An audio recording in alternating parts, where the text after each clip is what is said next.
नमस्कार, आप देख रहे हैं आई इंडिया का खास शो पॉडकास्ट। आज हम बात करेंगे आजम खान और अब्दुल्ला आजम की, जो इस वक्त रामपुर जेल में बंद है। मामला उनके ऊपर जो चल रहा है पैन कार्ड का चल रहा है। आखिरकार अब नया क्या उसमें हुआ है, सीधे चलते हैं अपने आई इंडिया के editor in chief doctor Pankaj Singh Gaur ji के पास। सर, आजम खान और अब्दुल्ला आजम से जुड़ी हुई नई अपडेट आ रही है, क्या उस वक्त अपडेट आ रही है?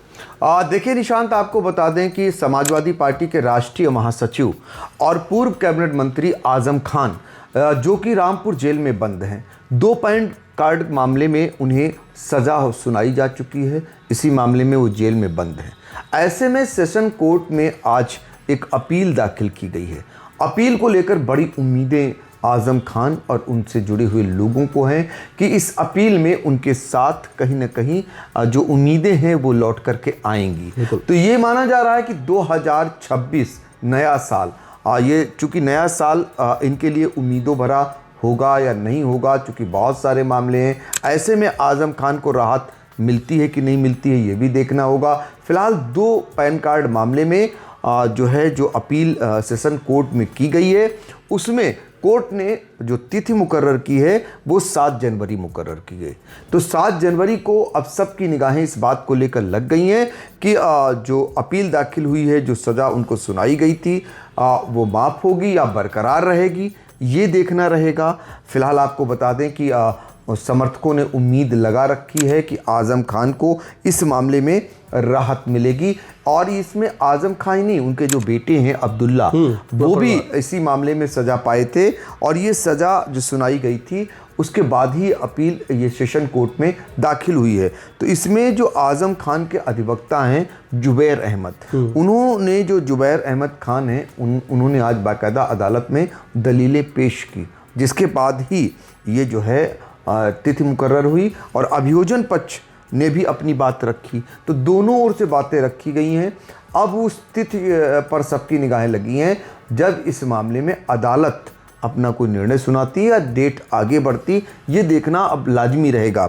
लेकिन अब आपको हम बता भी दें, दरअसल 17 नवंबर 2025 को आज़म खान और उनके बेटे अब्दुल्ला को सज़ा ने, इसमें जो अदालत ने इनको सज़ा सुनाई थी, यानी MPMLA कोर्ट ने सुनवाई के दौरान इनको जो है दोषी ठहराया था। और कोर्ट ने दोनों को 7-7 साल की बड़ी सज़ा सुनाई थी। हाँ, इसके बाद ही ये जेल गए थे। तो और 50-50 हज़ार का जुर्माना भी इसमें लगाया था। तो अब उम्मीदें हैं इनको कि जो सेशन कोर्ट है उससे जो फैसला आएगा वो इनके लिए राहत भरा होगा या फिर इनकी मुश्किलें बरकरार रहेंगी, ये देखना लाजमी रहेगा।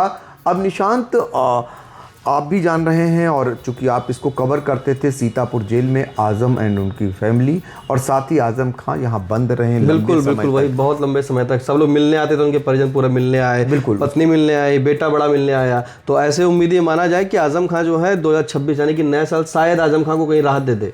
बिल्कुल, ये तो नहीं कहा जा सकता, चूँकि 104 मुकदमे, इनका पतन, आज़म खान का पतन उसी दिन से शुरू हुआ जब केंद्र में मोदी सरकार, उसके बाद प्रदेश में योगी सरकार बन गई, खासकर 2017 में। और उसके बाद ताबड़तोड़ 104 मुकदमे आज़म एंड फैमिली पर लगा दिए। और फिर जब दर्ज हुए, उन्हीं मुकदमों को लेकर आज़म खान के जो पॉडकास्ट हैं या साक्षात्कार हैं, उसमें कहीं ना कहीं व्यंग है सरकार पर कि कहीं बकरी चोरी का है, तो कहीं मुर्गी चोरी का है, तो कहीं किसी मामले में जो 10 बार विधायक रहे हों, 4 बार मंत्री रहे हों, कैबिनेट मंत्री रहे हों, और 1 बार लोकसभा के सदस्य, 1 बार राज्यसभा के सदस्य, उनकी पत्नी भी लोकसभा सदस्य, उनका बेटा अब्दुल्ला वो भी विधायक रहा हो। तो ऐसे परिवार पर जो मुकदमे थे, कुल मिलाकर के उसको लेकर के वो सरकार पर हमलावर भी होते हैं जब बाहर आते हैं। और यही उनका जो बयानबाजी है, ये उनके लिए मुसीबत बन जाती, काल बन जाती है। जब भी इस बार जब बहुत दिनों बाद, बड़े अरसे के बाद, यानी 27 माह बाद सीतापुर जेल से बाहर आए आज़म खान, तो उसके बाद ये माना गया कि आज़म खान अब बयानबाजी इतनी नहीं होगी। लेकिन आज़म खान ने रामपुर से लेकर लखनऊ, लखनऊ से लेकर दिल्ली तक, और जहाँ भी गए आज़म खान ने हमला बोलना बंद नहीं किया। और वो सरकार पर निशाना साधते रहे, वो ये आरोप लगाते रहे कि उनका किस तरीके से उत्पीड़न हुआ। एक परिवार पर 104 मुकदमे हो जाएं, आप समझिए, और कईयों में सज़ा हो जाए और कई में बरी भी हो गए, ऐसा नहीं है, कई मामलों में बरी हुए। तो इस दौरान उन्होंने शुक्रिया अदा भी करना नहीं छोड़ा कोर्ट का न्यायालय का ठीक है? उनका धन्यवाद जब न्यायालय भी को उनकी पत्नी तंजीम फातिमा या उनका बेटा अब्दुल्ला या बड़ा बेटा अदीब सीतापुर जेल आता था तो उनके बयान सुर्खियां बनते थे। कभी वो बयान देते थे उन्हें किसी पर विश्वास ही नहीं रहा, उनका तो सिर्फ विश्वास अल्लाह पर है। तो और कोर्ट के जब फैसले आते थे उनके पक्ष में तो उसका शुक्रिया भी अदा करते थे। तो अब आज़म खां इतने बड़े भंवर जाल में फंसे, उनका परिवार इतने बड़े भंवर जाल में फंसा है, तो ये कैसे निपटेगा, कैसे निकलेगा, ये फिलहाल समय बताएगा। लेकिन ये माना जा रहा है इसके पीछे 2027 चुनाव आने वाले हैं। तो चुनाव से पहले आज़म का जेल जाना तय माना जा रहा था और फिर से चुनाव को लेकर उनका अब जेल से बाहर आ पाएंगे कि नहीं आ पाएंगे, ये इस पर चर्चा रामपुर से लेकर के पूरे उत्तर प्रदेश में होती है। और ये माना जाता है कि आज़म को बाहर अब शायद नहीं लाया जाएगा, नहीं लाने दिया जाएगा, ये बातें उठती हैं। पहले भी ऐसा हुआ है। वो आज़म खान जिनके नाम से रामपुर जाना जाता था, बड़ा रुतबा रखते थे। उनकी सारी सियासत सल्तनत भी उन मिट्टी में मिला दी गई। यानी आकाश सक्सेना जो भारतीय जनता पार्टी के विधायक बने, कई मामले उन्होंने उनके विरुद्ध दर्ज कराए हैं। तो वहाँ कहीं ना कहीं आज़म खां की जो रामपुर की सल्तनत थी, उनके परिवार का जो एकाधिकार जैसा था, उसको फिलहाल मोदी योगी सरकार ने ख़त्म कर दिया है। आकाश सक्सेना जो थे, अभी बात बताएं तो जब सीतापुर से आज़म खां जब रिहा हुए और जब गए रामपुर, तो आकाश सक्सेना का मीडिया पर एक वीडियो आया था कि आए हैं आज़म खां आए लेकिन फिर भी अंदर जाएंगे, तो ऐसे ही देखने को मिला। तो तमाम कहीं ना कहीं सर कयास भी लगाए गए कि क्या इसमें भाजपा का हाथ है, क्या किसका हाथ है। और चर्चा ये भी रही कि आज़म खां बसपा में चले जाएंगे, आज़म खां अपनी नई पार्टी बनाएंगे। अखिलेश यादव मिलने भी गए थे। और रही बात अगर उनके बेबाकी अंदाज की, तो सीतापुर सीमा से जब जेल से निकले तो सीतापुर में नहीं बोले, उसके बाद लगातार वो बयान देते गए, तो सुर्खियों में वो उसी दिन से आ गए थे। देखिए, आज़म खान की जो भी हुआ उनके साथ भाजपा का हाथ नहीं तो पक्का है, सब जानते हैं, मानते हैं। लेकिन जब जब वो जेल में बंद रहे तब आज़म खान को लेकर जो इस प्रकार के तमाम बातें आई मीडिया में, इसके पीछे भी भाजपा का ही हाथ माना गया। ये माना गया क्योंकि भाजपा चाहती थी कि आज़म खान कहीं ना कहीं अब फंस चुके हैं, जेल में बंद हैं, तो जैसा वो चाहेगी वैसा आज़म खान करेंगे। आज़म खान ने नहीं किया। कई दूतों को भाजपा ने भेजा यहाँ सीतापुर जेल में कि वो जाएं, समझाएं और सपा से वो अलग हों आज़म खान। तो अब की तो आखिर में बड़ा प्रयास हुआ कि आज़म खान बसपा में जा सकते हैं। बसपा में उनकी कोई बात ही नहीं थी, कोई बात ही नहीं थी, ना कोई मुलाकात थी। आज़म खान को पता है कि उनका जो अंदाज है वहाँ बहन जी एक दिन भी नहीं बर्दाश्त कर पाएंगी। हाँ, तो ऐसे में ये सारे जो र्यूमर्स थे वो सिर्फ और सिर्फ, यहाँ तक कि ये भी कहा गया चंद्रशेखर आज़ाद उर्फ रावण ये भी भाजपा के दूत बनकर आए थे उनको मनाने।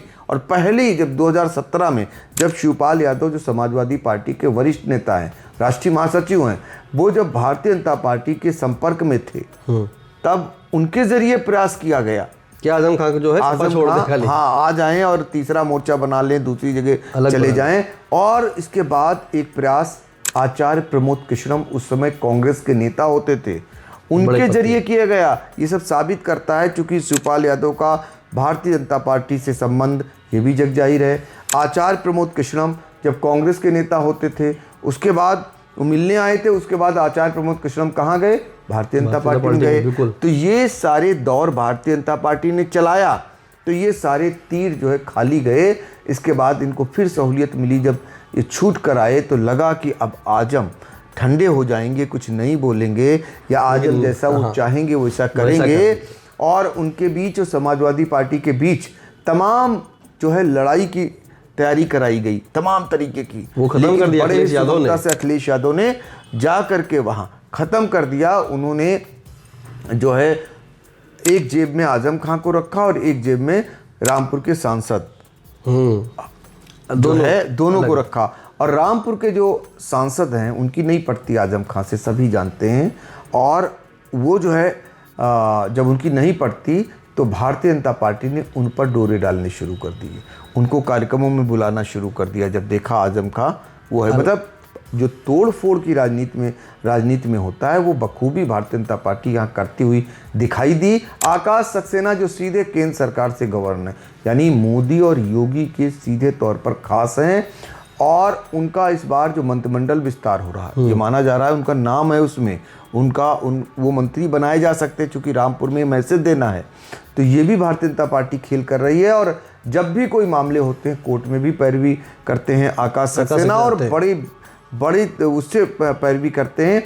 तो अब ये देखना होगा 2026-27 तो राजनीतिक उदय लेकर के आएगा सबके लिए, नेताओं के लिए। लेकिन 2026 है, ये आजम एंड परिवार के लिए ये फिर से सूरज उगेगा इनका या फिर ऐसे ही अंधेरा छाया रहेगा, ये देखना लाजमी रहेगा। बिल्कुल, ये देखना लाजमी रहेगा। आजम खान एंड उनके फैमिली पर लगातार जो है उम्मीद तो पूरा परिवार लगाए है न्यायालय पे और अल्लाह पे। कहते थे कि कोर्ट पर विश्वास है, न्यायालय विश्वास है, जो भी होगा सही होगा। और जब रिहा हुए तो उसके बाद उन्होंने धन्यवाद भी दिया न्यायालय को और कहा कि ऊपर वाले का शुक्रिया। लेकिन फिर से एक बार जिस तरह से भारतीय जनता पार्टी ने कई हथकंडे अपनाए और आकाश सक्सेना ने पहले कह दिया था रामपुर जब पहुंचे थे आजम खां कि अब जो है आजम खां को फिर से जेल में जाना पड़ेगा। और ऐसा ही हुआ, ऐसे ही देखने को मिला कि आजम खां और अब्दुल्ला आजम दोनों को पैन कार्ड, दो पैन कार्ड मामले में जो है रामपुर जेल में डाला गया। और वहाँ पर जो है अब बता दें कि जो उनकी सज़ा की अपील थी उसकी सुनवाई की तारीख जो है अब 7 जनवरी 2026 कर दी है। तो अब सभी की निगाहें नए साल पर टिकी हैं, 7 जनवरी पर टिकी हैं कि आजम परिवार के लिए यानी कि आजम और अब्दुल्ला खान के लिए क्या ये 7 जनवरी एक उदय लाएगा या 2027 में जो राजनीति होनी है उसमें क्या खलबली होगी। फिलहाल कैसा लगा आज का आपका ये कार्यक्रम, आप हमें कमेंट बॉक्स में जाकर ज़रूर बताएं, क्योंकि आपके सुझाव हमें ताकत देंगे। आप अगर बताएंगे हम उसमें और सुधार करेंगे, कोई कमी हो तो भी बताएं। फिलहाल अब दीजिए, फिर मिलते हैं एक नए खास कार्यक्रम में।